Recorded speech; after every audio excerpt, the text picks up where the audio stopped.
I'm Jenny Carlson. I'm Barry Trammell. Welcome to the Jenny and Barry Show. The month of January is finally behind the Thunder. I don't know about you, but it made me a little bit tired. I wasn't even playing.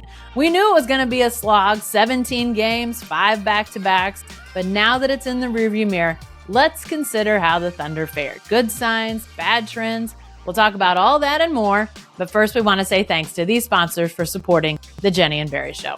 The Oklahoma Ford Dealers Association, MidFirst Bank, Next Gen Roofing, Two Fellas Movers, the National Cowboy and Western Heritage Museum, 988, Oklahoma's Mental Health Lifeline.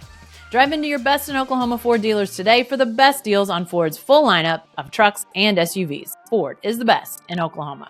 And let's face it, box pizza and a case of beer just don't work like they used to. Nobody wants to help you move. But we know two fellas who love moving. At Two Fellas Moving Company, we offer free, no-strings quotes for your move. With more than 20 years experience, we've pretty much moved it all. Our services don't end at moving either. Need to do some remodeling or spring cleaning? We got you covered with dumpster rentals and junk haul services. Remember, quotes are free and there are absolutely no strings attached. If you're moving in Oklahoma, make sure to call the fellas. Visit twofellas.com for your free quote today. All right, Barry, I mentioned it. 17 games, 11 of which were on the road in January for the Thunder, 5 back-to-backs. Mark Daigneault even talked before Wednesday night's game against Denver, the last of the month, about some numbers that the team crunched to figure out that no team in the last 5 years has had a month as challenging as the one the Thunder just endured. So all that to say, they looked a little tired. I think they felt a little tired, but they still finished the month 11-6. That's a pretty good month considering how tough this was. Yeah, it was. You know, when I looked at it, I guess on New Year's Day, I thought if they go 9-8, I think that'd be solid. I think maybe 10-7 would be really good. So they go 11-6. That's excellent.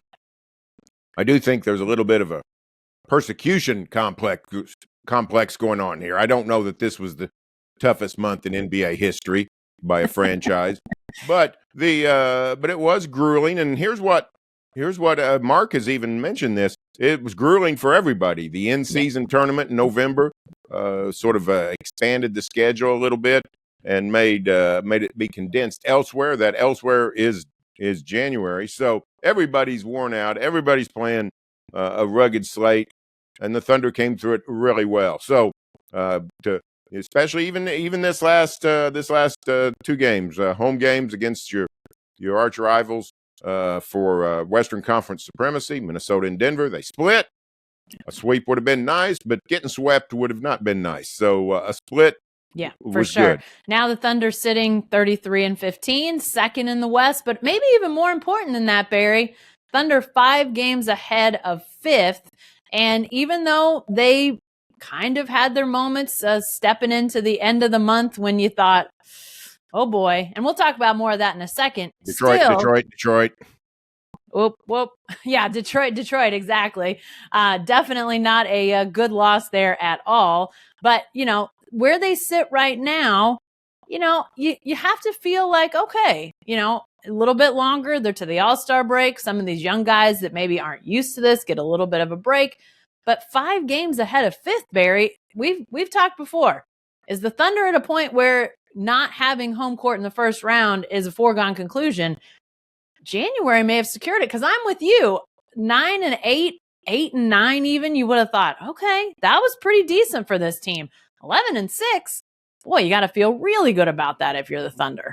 Yeah, 5 games up on 5th place puts you in really good shape. It would take a pretty precipitous fall for the Thunder to drop to 5th. Now, it could happen. Injuries, slump, all kinds of things. Big trade for whoever, Sacramento, Phoenix, whoever it might be. But the Thunder's looking really good to get one of those top 4. And the truth is, that's really where you want to be. First is always preferable, but the West is so jumbled, so many mysterious teams. Is Dallas somebody you want to play or not want to play? Is Phoenix clearly somebody you don't want to play? But the difference between 4th and 2nd, not that great. The difference between 4th and 5th, pretty dang heavy because you don't want a Game 7 on the road. Thunder's looking good for a top 4 seed. No doubt about it. Yeah, and the Thunder's already had, all their games against Denver. They're done with the Nuggets for now. Obviously, they saw a less than Nuggets squad on Wednesday night as Jokic did not play, but the Thunder was without Jalen Williams and Isaiah Joe, so they were, shorthanded themselves. But, you started to get some of those teams that are up towards the top of the Western Conference standings, get the games against them behind you, which has made for a tough go for the Thunder, but it also means that, they may have some more winnable games. Now, you're right. There are some teams in the West that aren't necessarily top 4 right now that could be really tricky to deal with. You've got veterans, you've got great players, whether it's Durant in Phoenix or Steph Curry in Golden State. I mean, all of those teams you got to figure are going to have a little bit of a push here at the end of the year, even if they're not in the playoff mix or not where you think they would be right now. Veteran teams tend to kick it into gear after the All-Star break and really start jockeying for a position. But the Thunder's in great shape. They've taken care of business largely against the teams that are with them towards the top of the Western Conference standings. So to survive January and hold serve basically where they were when the month started, I thought that was really, really important for this team. But it is interesting to look at the body of work now as we approach the All-Star game and then the stretch run. Mark Daigneault looks like his rotations, maybe he's got a little quicker trigger on Giddey, maybe Dort also, than when January arrived. What does that signal to you as you look at the way that Mark Daigneault is approaching things? Some critics have long called for Daigneault to play more all out, for the Thunder to have a more the future is now philosophy. I don't think they have that, but I do see a quicker trigger. I do see Daigneault not necessarily playing the long game every night. You'll see Josh Giddey not finishing games sometimes. Yeah. You'll see Lou Dort go stretches without playing when his shot is not falling. And you're seeing less and less of, say, Ousmane Dieng. Ousmane was back Wednesday night for a few minutes, hadn't been playing recently. I think the Thunder is all in on winning. And now they're not going to sacrifice development. They're not going to sacrifice a lot of things. But they're trying to win the West. There's not any question about that. And I think was it Detroit? I saw not a lot of Daigneault had a quick hook on Giddey, who was playing with a little bit of a cavalier attitude, and I don't know that Daigneault liked that very much. So I think you're going to see some more of the rotations that fans have been wanting to see. With not just because you're in the rotation for 26 minutes doesn't mean you're going to stay in the rotation for 26 minutes. That can go down to 22 pretty easily. Yeah, and I think how he uses his starters, we're going to continue to see. I don't think he may stick with the same rotations, but, we saw in that Minnesota game in the fourth quarter, SGA came in a lot earlier than he normally does in the fourth quarter. Daigneault was asked about that after the game, and he said, I felt like this was one of those games. And, one of those games means that it's important that you want to have your best guys out there for as long as you possibly can. And so a chance to insert SGA into the mix sooner, get him maybe more minutes than he's used to. Mark Daigneault saw that as we want to have that guy on the court more in crunch time. So I do think, there's still an eye on development. I don't think we've reached the end of that. And, quite frankly, we'll talk about these guys in a sec, Barry, but, guys like Micic, they're going to need some of those guys in come playoff time. There's always a game or two during a playoff run when a guy that you don't expect to play a big role plays a big role. And so to have these guys getting their chance to get on the court, get some time, get comfortable, see how they work within rotations. I know that angers some people who say play for the now, but in reality, that is playing for the now, to try to figure out who can help you when you get in those situations in the postseason. So I think that is frustration to some, but I think it's good for this team to figure out who beyond the known commodities could they maybe lean on in those situations. Now, one guy we know they can lean on is SGA. Talk about some big-time January moments, Barry. He had 14 of 17 games in January where he scored 30-plus. Wednesday night versus the Nuggets was his 8th in a row. and his 36th of the season. That's a league best. I mean, this guy's case for the MVP only continues to rise in my mind. Yeah, and when you say he 14 to 17 games with 30 points or more, I would have guessed higher. I can't remember when he doesn't score less than 30. Yeah. The one thing I do see about Shai is his efficiency is slightly declining. Yeah. We're seeing more 10 of 24 games, 9 of 20 games, whereas 12 of 21 and 13 of 22 has been sort of his standard. He's still by far the most efficient guard in the NBA, not even close. Historically efficient. But I think January, we talked about the rugged stretch, 17 games in January, lots of back-to-backs. I think it wore down SGA a little bit. So I think the All-Star game, All-Star break's a couple weeks away. I think it's going to arrive at the right time. Of course, he'll be front and center in the All-Star game, be all of that carnival. But the physical toll, I think, needs a rest, and I think he'll get it in the All-Star break. It's coming at the right time for SGA.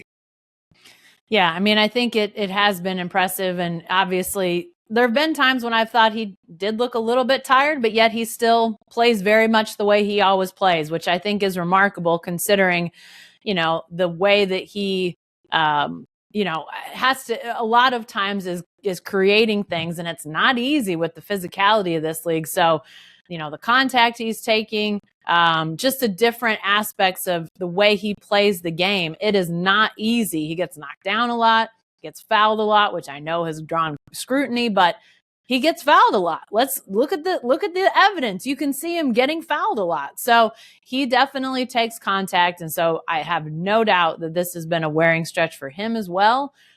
But he still continues to play at such a high level, even though, yes, numbers maybe not as, good percentage wise as he was earlier in the season, but still hard to argue with the results that we've seen out of SGA. Some other guys that have had some good Januaries, Barry, whether you're talking about Jalen Williams, the Arkansas Jalen Williams, Vasa Micic. I mean, those two guys have been really good when called on. Maybe some other guys too. Who kind of has had breakthroughs in your mind as you look at this January for the Thunder? Well, Micic, has been playing a lot more in January. The Thunder is confident, I think, that he can help come playoff time. Yeah.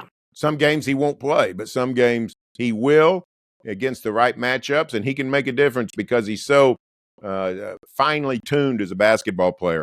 Sometimes the speed gets him. He's not real quick. He can get beat playing defense quite a bit.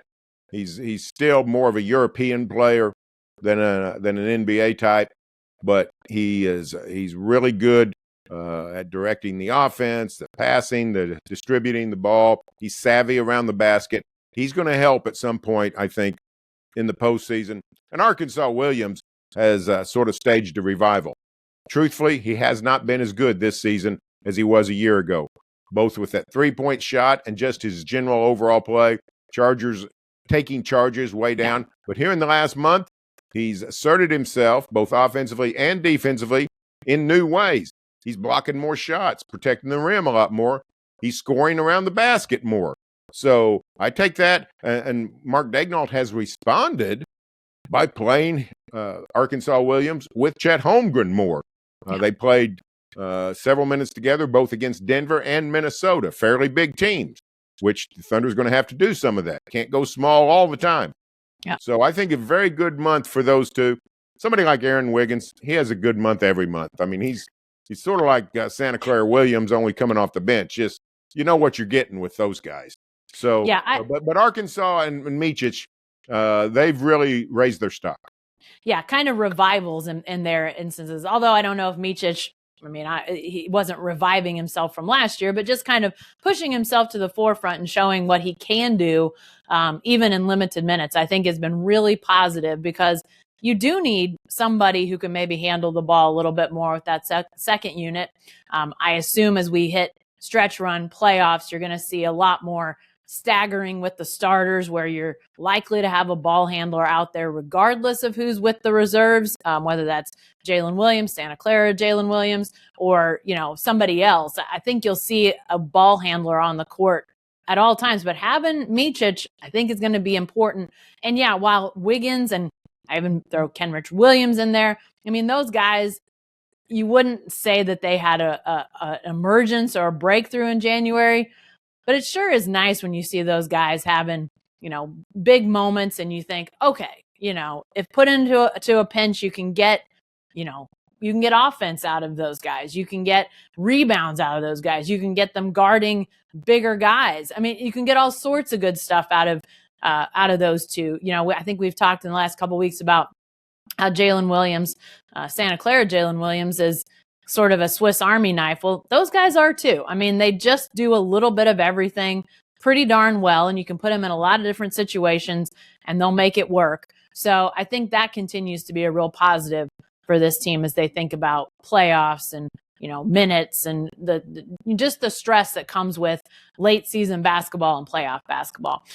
The flip side, though, Barry, there are some concerns coming out of January. I think top of the list would be the health of Santa Clara, Jalen Williams, and Isaiah Joe, who missed Wednesday night's game after suffering injuries on Monday night against the Wolves. And then Chet Holmgren, he's looked like he's maybe hit a little bit of a rookie wall. Didn't quite seem as forceful, effective during some stretches during this last week or 10 days, but that's maybe to be expected. But the health of those two guys that I mentioned earlier, that's a concern for me. I don't know how long-term either of them are, and the Thunder probably doesn't either, but I don't think you want to go very far without either of those guys healthy.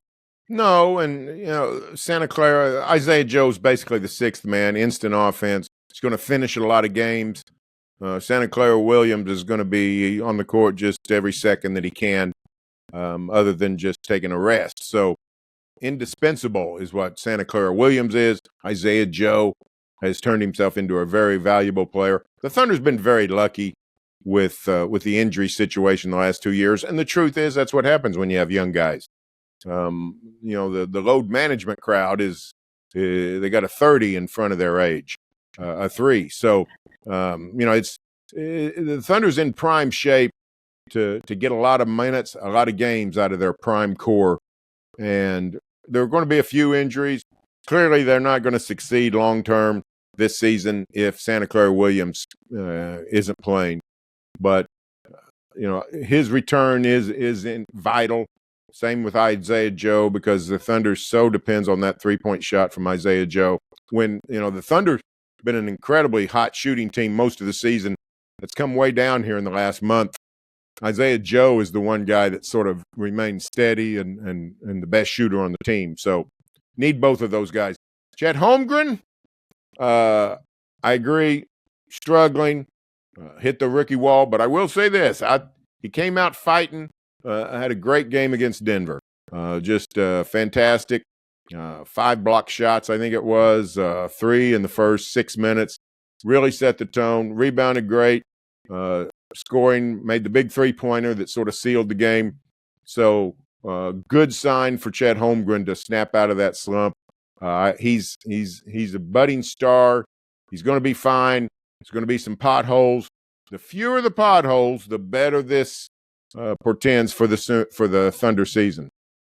Yeah, I would agree. And I think it's to be expected. I mean, he's just played, talk about the month of January, 17 games. I mean, that's half of a full college season. I mean, he's never been through anything like this. And while he has been remarkably rough and tumble, durable, things that I don't know if we thought he would be as a very skinny big in the NBA, he's taken a beating. I mean, it's different than when he was playing at Gonzaga. This is unlike anything he's ever experienced. So of course there's going to be a situation where, physically, mentally, he's not going to be feeling as good as he was at the beginning of the year. But I think, digging deep, hitting that 3, no hesitation late in the game on Wednesday night against the Nuggets. I thought that was a good sign. We saw him be a little bit hesitant were a lot hesitant, depending on your perspective, on that Monday night loss to Minnesota. So maybe there was an acknowledgement that, hey, be confident, shoot the ball, do it in the rhythm of the offense, and just live with the results.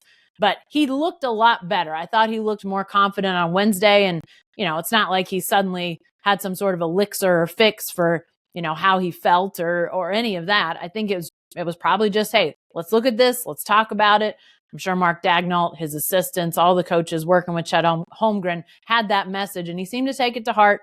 Obviously, getting to the All-Star break will be a good rest for Holmgren. He and a few of his teammates will be in the Future Stars events and all that sort of thing. So it's not 100% rest, but I guarantee that will be a huge help as the Thunder prepares for the stretch run. We'll have a lot more on that stretch run and this Thunder season, but that's all the time we've got for this week to talk Thunder. We've got all sorts of content about Oklahoma City on selloutcrowd.com, and of course our columns and videos. Podcasts too can be found at selloutcrowd.com or barrytrammell.com, jenny-carlson.com. If you want content sent straight to your inbox, sign up for our newsletters. It's free and easy. Just head to the Sellout Crowd website and opt in. If this happens to be your first time hearing or watching us, be sure to subscribe to our show on YouTube or your favorite podcast app. And if you like what you hear, please leave a review. Thanks for joining us, and we'll see you next time.